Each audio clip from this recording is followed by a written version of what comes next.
The derivative of cosine squared x can be found easily using the chain rule, but if you don't know the chain rule, we can also take the derivative of this function using the product rule, because really it is just a product. Cosine squared is the same as cosine times cosine, so let's rewrite it like that and take the derivative using the product rule, which I've written here for your reference, f prime g plus g prime f. In our case, rewriting cosine squared as cosine times cosine, it's clear that f is cosine and g is cosine. So applying the product rule here should be pretty easy.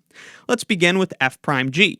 That's going to be the derivative of the first function, the derivative of cosine, which is negative sine x, multiplied by g, the second function, so cosine x.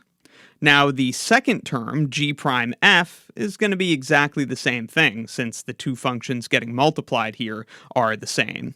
We would have the derivative of the second function, so the derivative of cosine, which is negative sine, and then we would multiply by f, the first function, which is cosine. So, applying the product rule, we get that as our derivative, and since we just have two of the same term, we can simplify this to negative 2 sine x cosine x. And if you know your trig identities, we can go one step further. 2 sine cosine is the same as sine of 2x, so we could finally write this as negative sine of 2x, and that's the derivative of cosine squared. Again, that's because 2 sine x cosine x is equal to sine of 2x.